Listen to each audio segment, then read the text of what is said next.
एक बार पहाड़ियों के बीच बसे एक छोटे से शहर में माया नाम की एक युवती रहती थी। माया ने हमेशा एक कुशल कलाकार बनने का सपना देखा था, लेकिन उसके लिए जीवन की अपनी योजनाएं थीं। उसने खुद को एक स्थानीय किराने की दुकान पर लंबे समय तक काम करते हुए पाया, बमुश्किल गुजारा कर पाती थी। दिन ब दिन कला के लिए माया का जुनून उसके भीतर जलता रहा। जैसे जीवित रहने के लिए संघर्ष कर रही टिमटिमाती लौ वह अपने ब्रेक के दौरान स्केच बनाने, सांत्वना पाने और अपनी पेंसिल के स्ट्रोक से बचने के लिए क्षणों को चुरा लेती थी। उनके सहकर्मी अक्सर उनके चित्रों की झलक देखते थे, उनकी प्रतिभा पर अचंभित होते थे और उन्हें अपने सपनों को आगे बढ़ाने के लिए प्रोत्साहित करते थे। एक शाम जब माया स्टोर बंद कर रही थी, मिस्टर जेनकिंस नाम के एक बुजुर्ग व्यक्ति, जो एक प्रसिद्ध कला समीक्षक थे, ने प्रवेश किया।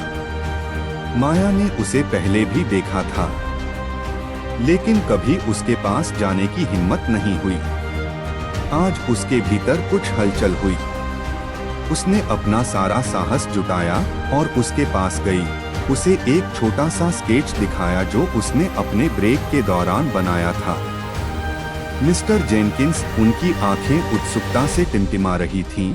उन्होंने स्केच को अपने हाथों में ले लिया। जैसे ही उन्होंने इसका अध्ययन किया, धीरे धीरे उनके चेहरे पर मुस्कान फैल गई।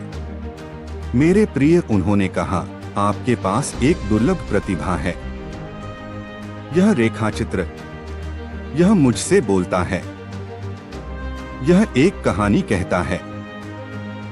मैं आपके भीतर एक कलाकार की आत्मा देखता हूँ। माया का हृदय उत्साह और प्रत्याशा से उछल पड़ा। मिस्टर जेनकिंस ने आगे कहा, मैं अगले महीने एक कला प्रदर्शनी आयोजित कर रहा हूँ, जिसमें होनहार स्थानीय कलाकारों के कार्यों को प्रदर्शित किया जाएगा।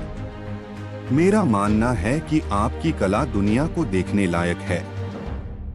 क्या आप अपने काम को प्रदर्शित करने में रुचि लेंगे? माया को अपने कानों पर विश्वास नहीं हुआ। यह वह क्षण था जिसका वह जीवन भर इंतजार कर रही थी। उसके चेहरे पर खुशी के आंसू बह रहे थे। उसने जोर से सिर हिलाया, बमुश्किल अपनी उत्तेजना को रोक पा रही थी। इसके बाद के सप्ताहों में माया ने अपने दिल और आत्मा को कलाकृति का एक संग्रह बनाने में लगा दिया, जो उनकी यात्रा, उनके संघर्षों और उनके लचीलेपन का प्रतिनिधित्व करता था। प्रत्येक ब्रश स्ट्रोक उसके जुनून से उत्प्रोत था, यह साबित करने का उसका दृढ़ संकल्प कि सपने सच हो सकते हैं। प्रदर्शनी का दिन आ गया और जैसे ही माया गैलरी से गुजरी, वह विस्मय और कृतज्ञता की भावना महसूस किए बिना नहीं रह सकी। उसकी कलाकृति दीवारों पर गर्व से लटकी हुई थी, जो प्रत्येक टुकड़े से निकलने वाली कच्ची भावना और सुंदरता से प्रभावित आगंतुकों की आंखों को पकड़ती थी।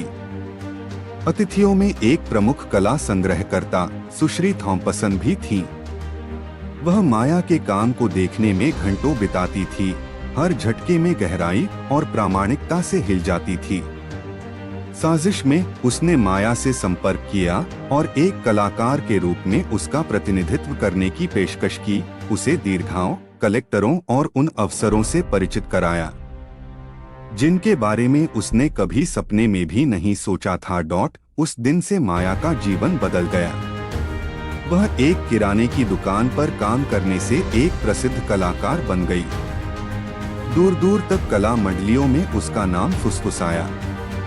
लेकिन अपनी नई सफलता के बावजूद माया संघर्ष, शंकाओं और अनिश्चितता के उन क्षणों को कभी नहीं भूली, जिन्होंने उसकी यात्रा को परिभाषित किया था। माया आकांक्षी कलाकारों के लिए आशा की किरण बन गईं। उन्होंने अपनी दृढ़ता की कहानी साझा की और उन्हें याद दिलाया कि सपने पीछा करने लायक होते हैं, चाहे कितनी भी बाधाएं क्यों न हो। उन्होंने उन्हें सिखाया कि सफलता चांदी की थाली में नहीं परोसी जाती, बल्कि कड़ी मेहनत, समर्पण और खुद